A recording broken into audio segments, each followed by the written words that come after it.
अगर आपसे कोई पूछे कि इस दुनिया में सबसे ज़्यादा ताकतवर क्या चीज़ है, तो आप कह सकते हैं कि शब्द, हमारे मुंह से निकले शब्द। हेलो, मैं अंकिता शर्मा और मैं आपके लिए कुछ मोटिवेशनल स्टोरीज लेके आई हूँ। तो चलिए शुरू करते हैं। अब मैंने शब्दों को इतना ताकतवर क्यों कहा, एक कहानी से ये सुनते हैं।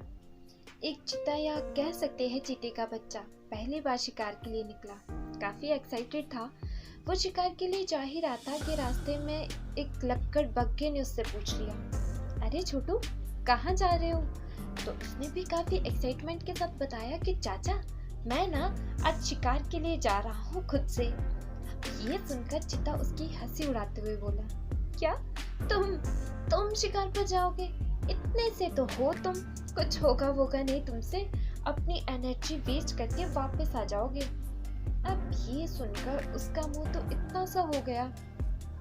शिकार पर तो गया, पूरा दिन प्रयत्न करने के बाद, पूरा दिन मेहनत करने के बाद भी उसके हाथ कुछ नहीं लगा और उसे खाली पेट ही घर लौटना पड़ा।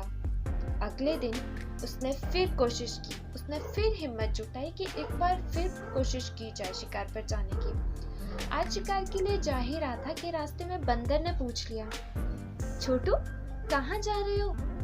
तो इसने बताया कि बंदर मामा, मैं ना शिकार के लिए जा रहा हूँ खुद से। अब बंदर ने कहा, अरे वाह, ये तो बहुत अच्छी बात है कि तुम अपना शिकार खुद करने की सोच रहे हो। ये जो तुम्हारी गति है, ये जो तुम्हारी शक्ति है, वो एक दिन तुम्हें जरूर कुशल शिकारी बनाएगी।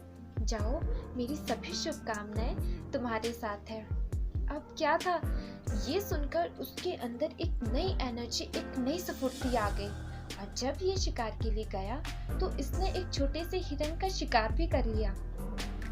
अब इन दोनों ही केसेस में छोटू तो वही था, वही चिता, उसके अंदर की वही ताकत, वही क्षमता, वही शक्ति थी। तो फिर क्या बदला था? बदले थे शब्द। जो लक्कड़ बग्घे ने शब्द कहे वो डिस्करेज करने वाले शब्द थे, लेकिन जो बंदर ने शब्द कहे वो एनकरेज करने वाले शब्द थे। अब इस छोटी सी कहानी से हम 3 चीजें सीख सकते हैं।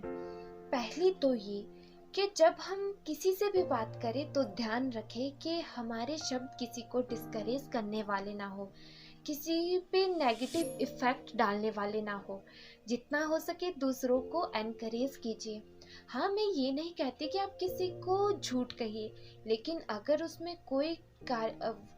उसमें कोई क्षमता है तो उसका एहसास उसे ज़रूर दिलाइए। दूसरा ये कि हमें अपने आसपास उन्हीं लोगों को रखना चाहिए जिनका आउटलुक पॉजिटिव हो।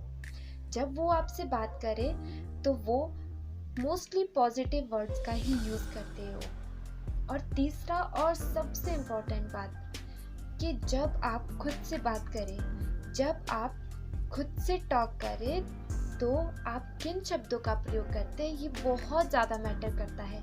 क्योंकि हर व्यक्ति सेल्फ टॉक करता है और सेल्फ टॉक के दौरान आप जिन शब्दों का प्रयोग करते हैं वो आपके विचार बन जाते हैं और आपके विचार आपके जीवन की हकीकत बन जाते हैं। तो अब खुद से कहिए कि हाँ, मैं ये कर सकता हूँ, हाँ, मैं ज़रूर सफल होऊंगा और जो मैं चाहता हूँ वो मैं ज़रूर पाकर रहूँगा।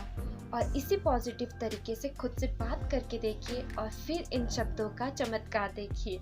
Thank you.